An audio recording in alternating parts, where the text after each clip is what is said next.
Buenas noches, mis queridos hermanos y hermanas, y bienvenidos sean todos los que están aquí presencialmente celebrando la Eucaristía, pero también los que están celebrando con nosotros la Eucaristía a través de la internet, por medio de la página de Facebook de la Parroquia Santa María de los Ángeles. Este evangelio que acabamos de escuchar nos da básicamente como el pie forzado de lo que debe de ser y será para nosotros las prácticas cuaresmales, lo que cada uno de nosotros debe de estar, debe de realizar en el tiempo de la cuaresma. El Evangelio de San Mateo nos presenta a Jesús, la manera en que se deben de purificar los consejos que vienen desde el Antiguo Testamento, para mantener entonces una relación de conversión delante de Dios, que no son otros que la oración, la limosna y el ayuno. Jesús va cogiendo cada uno de ellos y va purificando entonces cada uno de ellos, la práctica de cada uno de ellos. Y pone entonces de manifiesto que hay una manera que se está practicando, hay una forma que se está haciendo, la común, la corriente. Y entonces Jesús dice, pero hagan esto.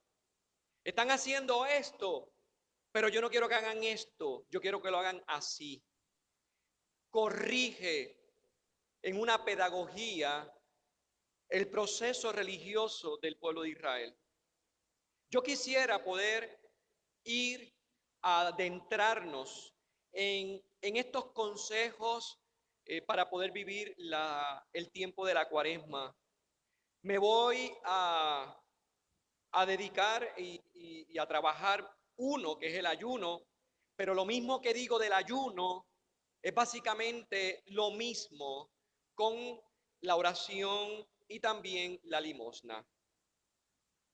Vamos a ver qué era el ayuno, en qué consistía el valor del ayuno en el pueblo de Israel.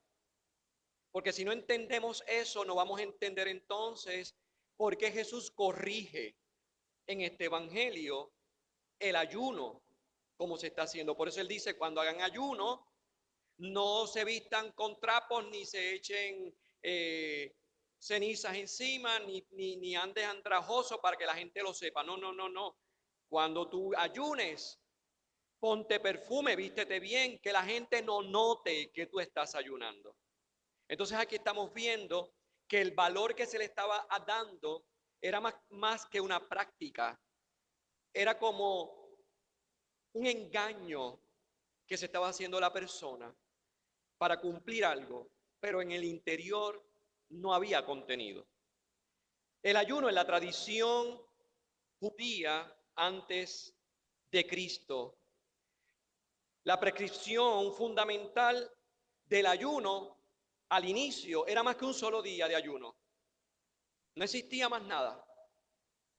Ese ayuno era el día 10 de agosto, que se le conoce el Ditistri, el 10 de agosto, llamado el gran día del ayuno. Con eso comenzó el pueblo de Israel a hacer ayuno, una sola vez al año.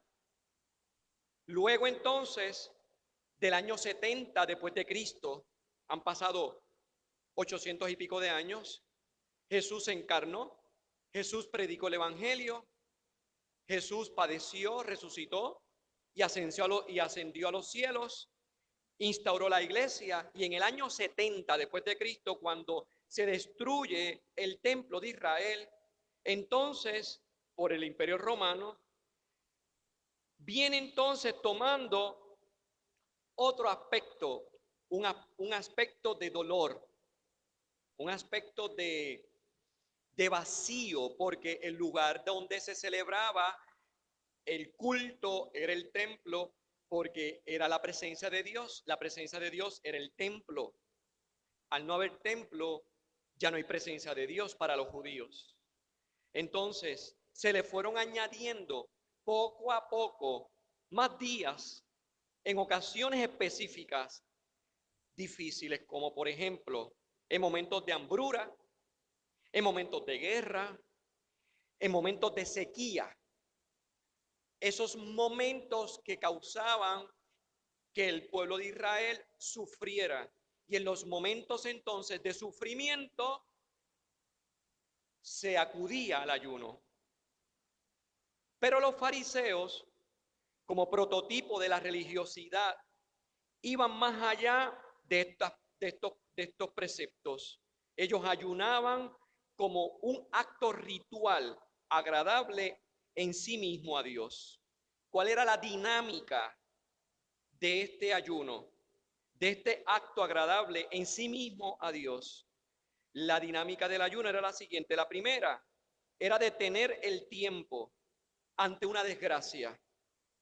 Era detener el tiempo ante un momento de dolor que afectaba al pueblo judío. La segunda parte de esa dinámica del ayuno era hacer propias de sí mismo, del que está haciendo el ayuno, la desgracia de los demás, de los otros miembros del pueblo que están sufriendo. No soy indiferente al sufrimiento de mi hermano judío. El ayuno entonces es un acto que me hace a mí que acoger el dolor de mi hermano. Asumo el dolor del otro y la penuria de los demás miembros del pueblo como una causa común. Aquí se va viendo el elemento comunitario del ayuno. Y el tercer punto de la dinámica del ayuno es el siguiente: los clamores de la oración a Yahvé para que cesara, se detuviera la desgracia que el pueblo tenía y recuperar entonces el pueblo el bienestar común.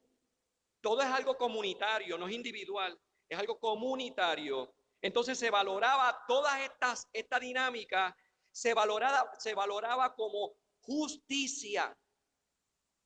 Delante de Dios queremos ser justos y la justicia entonces se va a concretar en la medida en que yo con mi ayuno estoy sintiendo con el otro, acogiendo con el otro los dolores del pueblo, porque somos todos de la misma casta del pueblo de Israel. La justicia entonces para el pueblo de Israel se concreta en esa solidaridad que se expresa en el ayuno. Es algo precioso, profundo, lo que en el inicio, en el origen, se establecía en el ayuno. Entonces, en el tiempo de Jesús, existían 3 obras de justicia. Si ya hemos escuchado que la justicia, que el ayuno es esta justicia que es sentir con el otro, en el tiempo de Jesús, una evolución entonces más allá del ayuno, de esta justicia, es la siguiente: tres obras de justicia que los grupos que se sentían justos hacían. ¿Cuáles eran? Los que acaban de aparecer en el Evangelio de hoy. La oración, que significa la relación mía con Dios. La limosna, que significa la relación con los pobres, con los necesitados. Y el ayuno, que significa la relación con uno mismo como parte del pueblo. Entonces, ¿qué sucede? El problema es el siguiente: que esta realidad de la justicia se va perdiendo y se hace una reducción entonces de las obras de justicia a un cumplimiento de 3 obras. Si yo doy limosna, si yo oro y si yo hago ayuno en sí mismo, ya entonces estoy cumpliendo con las obras de justicia.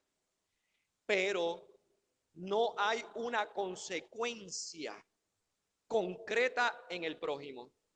Esto es distinto a lo que aparecía en la concepción del ayuno antes de Jesús. Aquí se ha hecho una reducción a 3 obras: a la práctica de 3 obras que pueden ser sumamente externas. Eso es lo que está criticando Jesús en el Evangelio. Se hizo una reducción entonces a una práctica externa de la oración, de la limosna y del ayuno, sin ningún tipo de compromiso personal de la persona que está haciendo la oración, de la persona que está dando la limosna o de la persona que está haciendo el ayuno con respecto al otro. No hay consecuencia en el prójimo. No me comprometo con el prójimo. Hago una reducción a algo personal, individual. Es un acto religioso mío que lo hago y yo cumplo. Pero entonces se quedó ahí.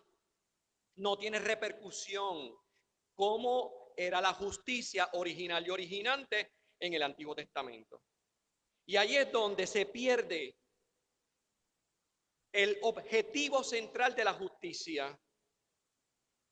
Es una especie de autoengaño religioso con el fin de mantener cierto estilo devoto en medio de la comunidad. Es decir, me expreso, yo represento, yo hago, me ven orando, es una persona religiosa. Me ven dando limosna, es una persona religiosa. Saben que estoy haciendo ayuno porque lo di también a saber. Es lo que está criticando Jesús. Jesús dice, cuidad de no practicar vuestra justicia delante de los hombres para ser vistos por ellos. De lo contrario, no tendréis recompensa de vuestro Padre Celestial.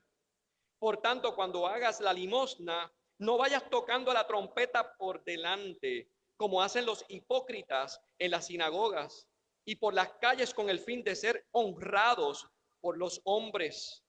Les aseguro que ya han recibido su paga.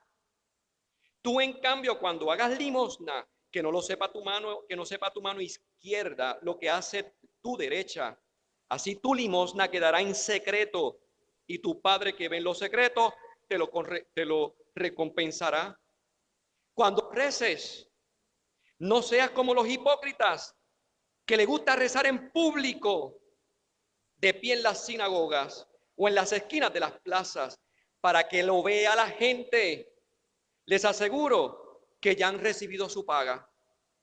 Tú, en cambio, cuando reces, entra en tu aposento, cierra la puerta y reza a tu Padre que está en lo escondido, y tu Padre que ve en lo escondido te lo pagará. Cuando ayunes, no andes cabizbajo como los hipócritas que desfiguran su cara para hacer ver a la gente que están ayunando. Les aseguro que ya han recibido su paga. Tú, en cambio, cuando ayunes, perfúmate la cabeza y lávate la cara, para que tu ayuno lo note no la gente, sino tu Padre que está en lo escondido. Y tu Padre que está en lo escondido te recompensará. Por lo tanto, la justicia que el Señor quiere que se cumpla en los actos religiosos, en los ritos religiosos del ayuno, la limosna y la oración, tienen que tocar al hermano. Tiene que entrar en comunión con la fraternidad del prójimo. Nada tiene que ver con actos externos, sino que es algo muy interno que tiene entonces un movimiento hacia afuera, tocando al otro, tocando al otro. ¿Recuerdan el domingo pasado el evangelio de Jesús que llegó a tocar al leproso? Cuando la ley decía que el judío no podía tocar al leproso, porque si tocaba el judío al leproso, iba a quedar ¿qué? Impuro. Pues Jesús quiere actuar justamente, pero es la justicia del Padre, es la justicia del reino de Dios. Y esa justicia del reino de Dios tiene una consecuencia en la vida del prójimo. Por lo tanto, Jesús no tiene otra alternativa que tocar al leproso para que le cambie la vida, para que tenga un resultado en la vida de esta persona. Entonces, ¿por qué te explico todo esto? Porque, mis queridos hermanos, nosotros hoy estamos comenzando este tiempo hermoso, maravilloso de conversión de la Cuaresma. Y es un momento espectacular, es un privilegio para nosotros, porque es un momento de salvación para nosotros. ¿Y en cómo se va a convertir en un momento de salvación para nosotros el tiempo de la Cuaresma?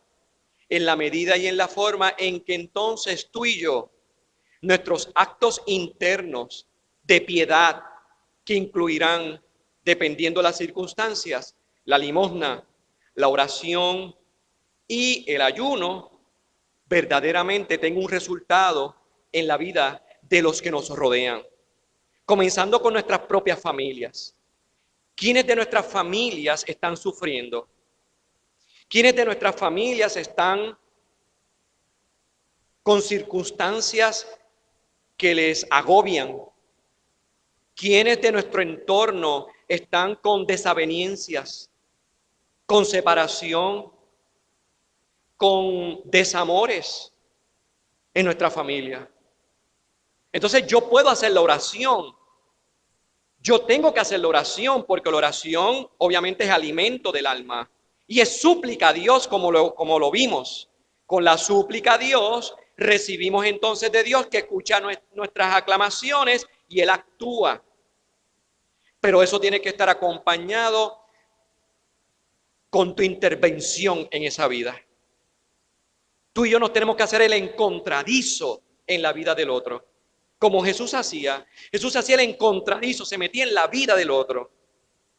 Entonces ahí es donde la oración, la limosna y el ayuno tendrán un poder extraordinario porque se van a unir dos voluntades.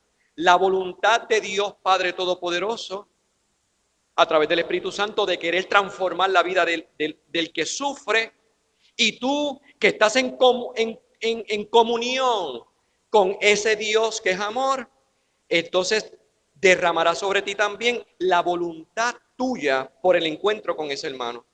Y esas dos voluntades se unirán y tendrán un resultado, la transformación de esa vida. Si tú te enteras entonces, por ejemplo, que hay una circunstancia de una crisis matrimonial, de un matrimonio cercano a ti, que tú lo conoces, que tú tienes confianza con ellos, pues tú no te puedes quedar con solamente que orar. Tú no te puedes quedar solamente con hacer ayuno para que ese ayuno ayude a esa persona, a esa familia, no. Tú tienes que también intervenir. Tú también tienes que entrar en la vida de ellos. Porque tú tocarás y tú vas con autoridad. Y vas con la autoridad del reino de Dios. Vas con el Espíritu Santo, vas con la gracia de Dios. Porque eso es lo que nos ha mandado a hacer Jesús. Porque Jesús hizo eso. Véanme a mí y lo que ven haciéndome a mí, háganlo también ustedes. Eso fue lo que hizo Jesús con los 72, que los envió de dos en dos.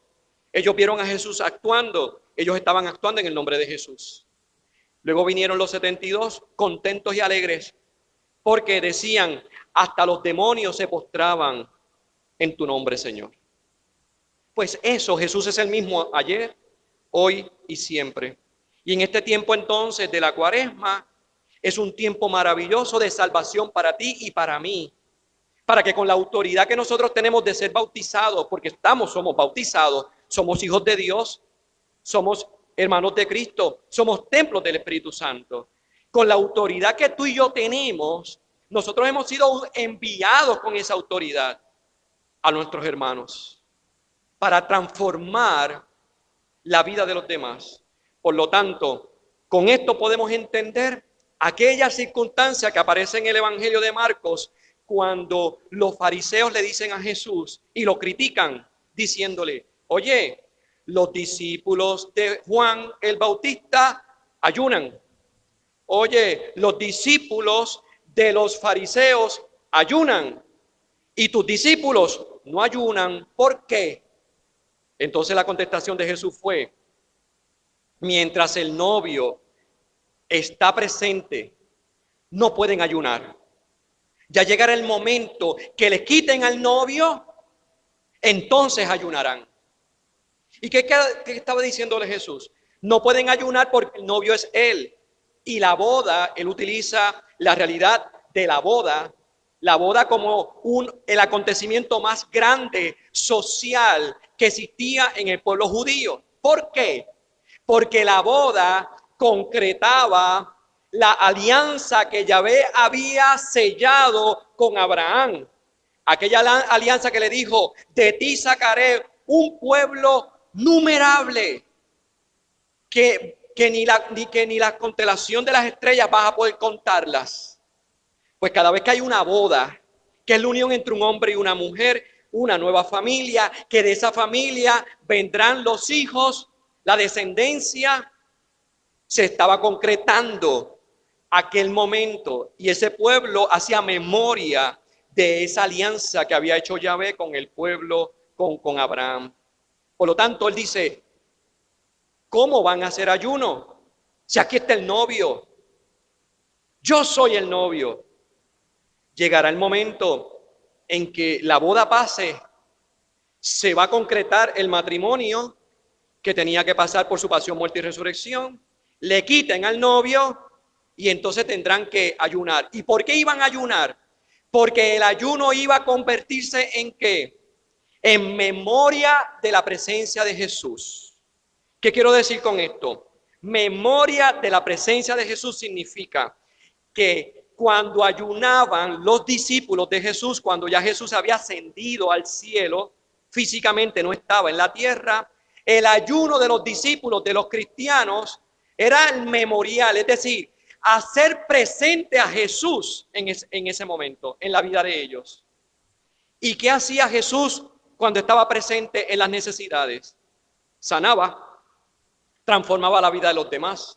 Entonces el discípulo de Jesús ayunaba para que la presencia de Jesús viniera a ellos, para ellos entonces ser como Jesús, estar en la vida de los demás, de los necesitados, de los abatidos, de los pecadores, para transformarle la vida, para hacer justicia, sentir con ellos.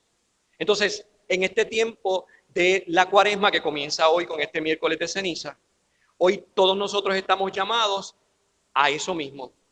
Nuestro ayuno, nuestra oración y nuestra penitencia y nuestra limosna tienen que estar entonces unidas a la acción, a la intervención, al hacernos el encontradizo en la vida del otro.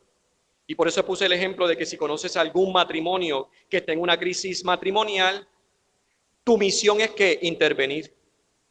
El mundo te va a decir, como lo dice, eso es problema de ellos. No te metas en la vida de los demás, cada cual en su mundo. Pero eso no es lo que dice el Evangelio. Jesús no fue así. Jesús se metió en la vida de los demás. Zaqueo, ven, que hoy voy a cenar en tu casa. Se invitó a sí mismo. Se invitó a sí mismo. Ese es el atrevimiento del cristiano. Porque tenemos una autoridad. Y la autoridad viene del reino del Padre. Así que este tiempo de la Cuaresma, nosotros estamos llamados a adentrarnos entonces en un proceso espiritual de una relación con Dios que nos va a llevar a nosotros a dar gratis lo que hemos recibido gratis. Ser otros Cristos, salvando, restaurando, reconstruyendo matrimonios, salvando jóvenes, levantando heridos. ¿Cuánta gente en esta pandemia se encuentran con problemas psicológicos? Que tienen en este momento un sinnúmero de depresiones por circunstancias de su bajo autoestima y de condiciones que han tenido en su familia. Y a lo mejor lo tienes al frente tuyo, es compañero de trabajo tuyo. A lo mejor es uno de tu familia, a lo mejor es tu vecino. Date cuenta dónde está. Ora, implórale al Señor la intervención de Él. Haz lo que tengas que hacer. Si tienes que hacer ayuno como fortalecimiento espiritual para poder entrar en esa misión, pero te toca coger las mangas y enrollárnoslas y meter mano. Entonces será agradable nuestra limosna. entonces será agradable nuestro ayuno, entonces será escuchada nuestra oración. Y termino entonces con el texto del profeta Isaías, que dice lo siguiente: el ayuno que yo quiero es este oráculo del Señor: abrir las prisiones injustas, desatar las correas del yugo, liberar a los oprimidos, quebrantar los yugos, partir el pan con el hambriento, hospedar a los pobres que no tienen casa, vestir a los que no tienen ropa, y no desentenderte de los que son de tu misma condición humana. Entonces tu luz surgirá como la aurora, tus heridas cicatrizarán enseguida.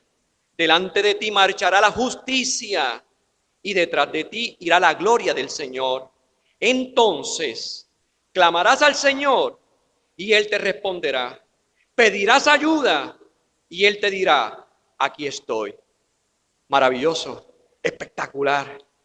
Esta es la esperanza de la Cuaresma, hermano. Este es el contenido de lo que estamos entrando en este momento, hoy, en esta Cuaresma.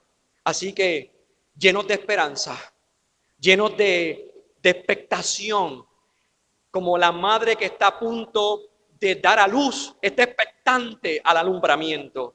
Pues nosotros hoy comienza esa expectación. La Cuaresma de nada tiene que ser aburrida.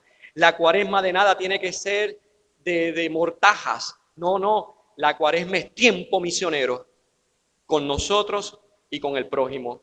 Así que nos abandonamos en ese Dios amoroso y le pedimos que por medio de esta Eucaristía que estamos celebrando, Él nos envíe con poder, que Él nos envíe con su Espíritu, para que nosotros podamos ser justos en el mundo, ejercer la justicia que el Señor quiere de cada uno de nosotros. Que así sea.